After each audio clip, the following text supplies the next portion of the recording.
Hello friends, welcome to education life. So friend, कैसे आप सभी? मुझे पूरा उम्मीद है आप लोग अच्छे होंगे, मस्त होंगे और आप लोग के एग्जाम की तैयारी भी बहुत बढ़िया से चल रही होगी। चलिए दोस्तों, आज हम लोग क्लास 10th वाले के लिए मैथ में वास्तविक संख्या चैप्टर को लेकर के आए हैं। वहाँ से हम लोग 25 ऑब्जेक्टिव क्वेश्चन करने वाले हैं, जो कि 2026 के लिए अति महत्वपूर्ण होने वाली है। ठीक है, 2026 के लिए अति महत्वपूर्ण होने वाली है। 25 ऑब्जेक्टिव क्वेश्चन हम लोग लेकर के आए हैं मैथ का। ठीक है, मैथ का हम लोग 25 ऑब्जेक्टिव क्वेश्चन को लेकर आए हैं, जो कि 2026 के लिए अति महत्वपूर्ण होने वाली है। चलिए बिना देरी किए हुए हम लोग आज का क्लास स्टार्ट करते हैं। ठीक है, चलिए देखिए हमारा पहला नंबर जो प्रश्न है वह क्या है। देखिए हमारा पहला नंबर प्रश्न है, दो लगातार संख्याओं का HCF क्या होगा। दो लगातार संख्याओं का जो HCF है वह पूछ रहा है क्या होगा। देखिए हम लोग जानते हैं कि दो लगातार संख्याओं का जो HCF है वह एक होता है। ठीक है, लेकिन कैसे एक होता है यह हम लोग आज देखेंगे। ठीक है, जैसे देखिए दो लगातार संख्या, जैसे हम लोग ले लेते हैं 3 और 4 ले लेते हैं। ठीक है, 3 और 4 ले लेते हैं। देखिए HCF मतलब मौसा होता है। ठीक है, मौसा, आखिर मौसा कहते किसको है? तो वह सबसे छोटी से छोटी संख्या जो सभी संख्याओं को आपस में पूर्णतः विभाजित कर सके। ठीक है, वह छोटी से छोटी संख्या जो दी गई संख्याओं को आपस में पूर्णतः विभाजित कर सके उसे हम लोग मौसा कहते हैं। ठीक है, देखिए 3 और 4 को वह कौन सी सबसे छोटी संख्या है जो आपस में विभाजित कर सकता है, तो क्या हो जाएगा। देखिए 3 और 4 को काटने के लिए एक जो संख्या है वह 3 को और 4 को भी काट देगा। ठीक है, इसीलिए एक हमारा मौसा हो जाएगा। ऑप्शन नंबर ए हमारा करेक्ट आंसर हो जाएगा एक। ठीक है, चलिए अगला सवाल देखिए 2 नंबर। देखिए 2 नंबर हमारा सवाल है, दो क्रमिक सम संख्याओं का HCF क्या होगा। ठीक है, इससे पहले हम लोग देखे हैं, देखिए इससे पहले हम लोग क्या देखे हैं, दो लगातार संख्याओं। ठीक है,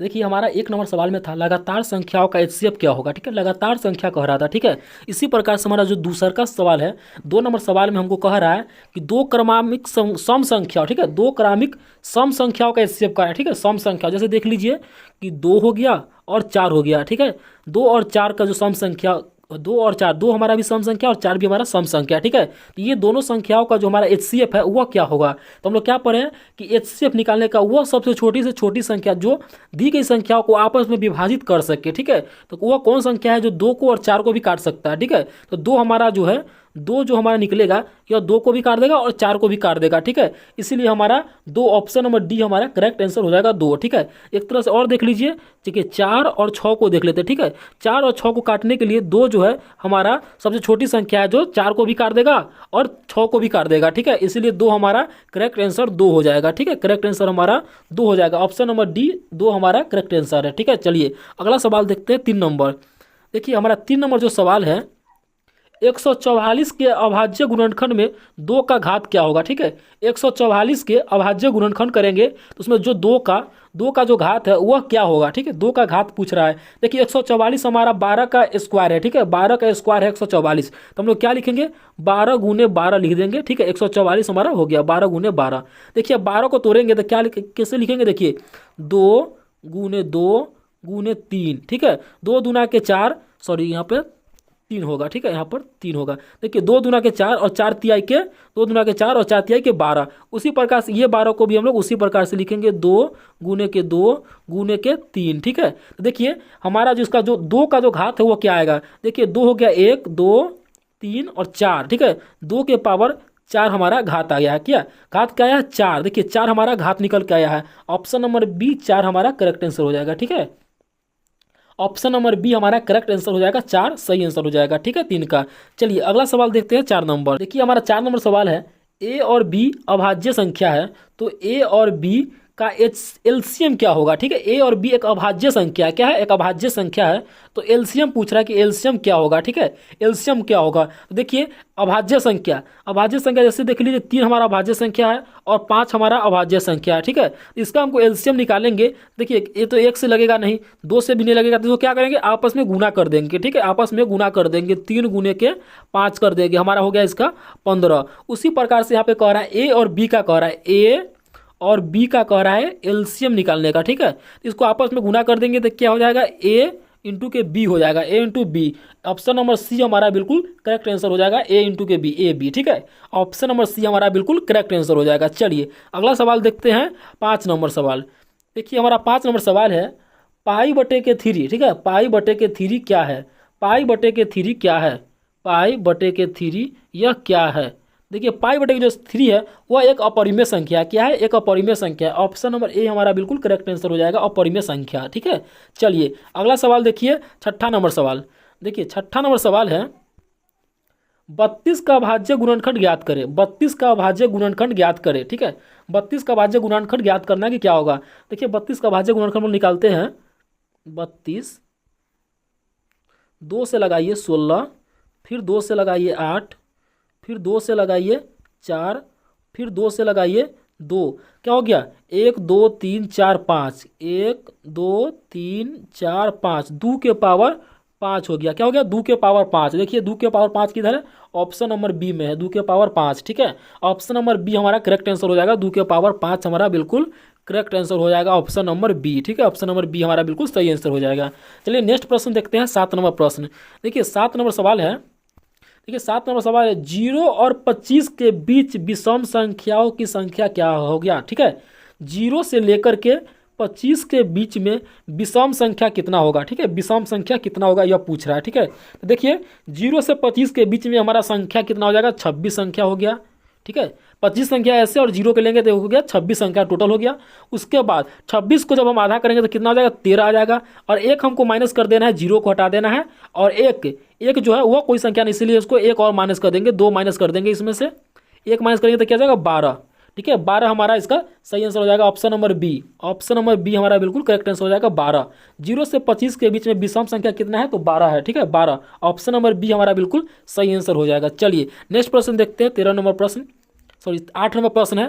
देखिए 8 नंबर हमारा प्रश्न है, निम्नलिखित संख्याओं में परिमेय संख्या पहचानिए। ठीक है, ये 4 दे दिया है और इसमें से परिमेय संख्या बताना है कि परिमेय संख्या क्या होगा। देखिए 10 रूट जो है यह कोई संख्या नहीं है। ठीक है, यह एक अपरिमेय संख्या है। रूट 5 भी अपरिमेय संख्या है। रूट 3 भी एक अपरिमेय संख्या है। रूट 25 जो है यह परिमेय संख्या है, क्योंकि रूट 25 जो है, रूट 25 को हम लोग निकालेंगे 5 गुने के 5। ठीक है, 5 गुने के 5, यह एक परिमेय संख्या है। ऑप्शन नंबर डी हमारा बिल्कुल सही आंसर हो जाएगा, ऑप्शन नंबर डी, रूट 25। ठीक है, चलिए नेक्स्ट प्रश्न है 9 नंबर। देखिए हमारा 9 नंबर सवाल है, निम्नलिखित संख्याओं में कौन परिमेय संख्या नहीं है। इससे पहले पूछा था कि कौन परिमेय संख्या है, और इसमें पूछ रहा है कि कौन परिमेय संख्या नहीं है। तो देखिए हमारा ऑप्शन ए में है 625। 625 हमारा हो गया, यह 25 का स्क्वायर हो गया 625। ठीक है, 25 का स्क्वायर हो गया। देखिए 215 जो है यह हमारा 15 का स्क्वायर हो गया। 81 हो गया हमारा 9 का स्क्वायर हो गया। देखिए 125 जो है यह किसी संख्या का स्क्वायर नहीं है। ठीक है, इसीलिए ऑप्शन नंबर डी हमारा बिल्कुल सही आंसर हो जाएगा। यह एक परिमेय संख्या नहीं, यह एक अपरिमेय संख्या है। क्या है? यह एक अपरिमेय संख्या है। ऑप्शन नंबर डी हमारा बिल्कुल सही आंसर हो जाएगा। चलिए अगला सवाल है 10 नंबर। देखिए हमारा 10वां नंबर जो सवाल है, निम्नलिखित में किसका दशमलव प्रसार शांत है। देखिए दशमलव प्रसार शांत होने का यह फार्मूला कहिए या ट्रिक कहिए कि इसका जो अंश होता है, ठीक है, एक्स के पटा में होता है 2 के पावर में 1, 2 के पावर में m और इंटू 5 के पावर में n। ठीक है, 2 और 5 के फॉर्म में होगा वही हमारा शांत होगा। ठीक है, जिसके 2 और 5 के फॉर्म में नहीं आएगा वह अशांत हो जाएगा। क्या हो जाएगा? अशांत हो जाएगा। चलिए चेक करते हैं। देखिए 13 है, 13 को तो हमको गुणनखंड होगा नहीं, तो यह नहीं होगा। देखिए 14 जो है, 14 को अगर हम गुणनखंड करते हैं, 14 को अगर हम गुणनखंड करते हैं देखिए क्या आएगा। 14 को जब हम गुणनखंड करेंगे 2 से, तो 2 और उसके बाद में जाएगा 7 आ गया, तो यह होगा नहीं। जब भी आना चाहिए तो या तो 2 आएगा या तो 5 आना चाहिए, तब हमारा शांत होगा। ठीक है, ये भी अशांत है। 13 देखिए 13 का तो गुणनखंड होगा नहीं, ये भी हमारा अशांत है। ठीक है, अब आ गया मेरा, देखिए एक और है 8 को हम लोग देखते हैं। 8 जो है यह इसका गुणनखंड करके, देखिए 8 को जब हम गुणनखंड करेंगे तो क्या निकल के आएगा? 2 4, फिर 2 से लगाएंगे 2 के फॉर्म में आ गया। ठीक है, इसीलिए हमारा ऑप्शन नंबर डी बिल्कुल सही आंसर हो जाएगा। 3 बटे के जो 8 है यह दशमलव प्रसार इसका शांत होगा। ठीक है, क्या होगा? शांत होगा। ऑप्शन नंबर डी हमारा बिल्कुल सही आंसर हो जाएगा। चलिए नेक्स्ट प्रश्न है 11 नंबर। देखिए 11 नंबर हमारा सवाल है, निम्नलिखित में से कौन सी अभाज्य संख्या है। अभाज्य संख्या कौन है यह पूछ रहा है। अभाज्य संख्या कौन है? देखिए 69 जो है, 69 का गुणनखंड होता है। ठीक है, 81 का भी गुणनखंड होगा, 9 9 के 81। 51 का भी गुणनखंड होगा, 17 के 17, 34 17 51।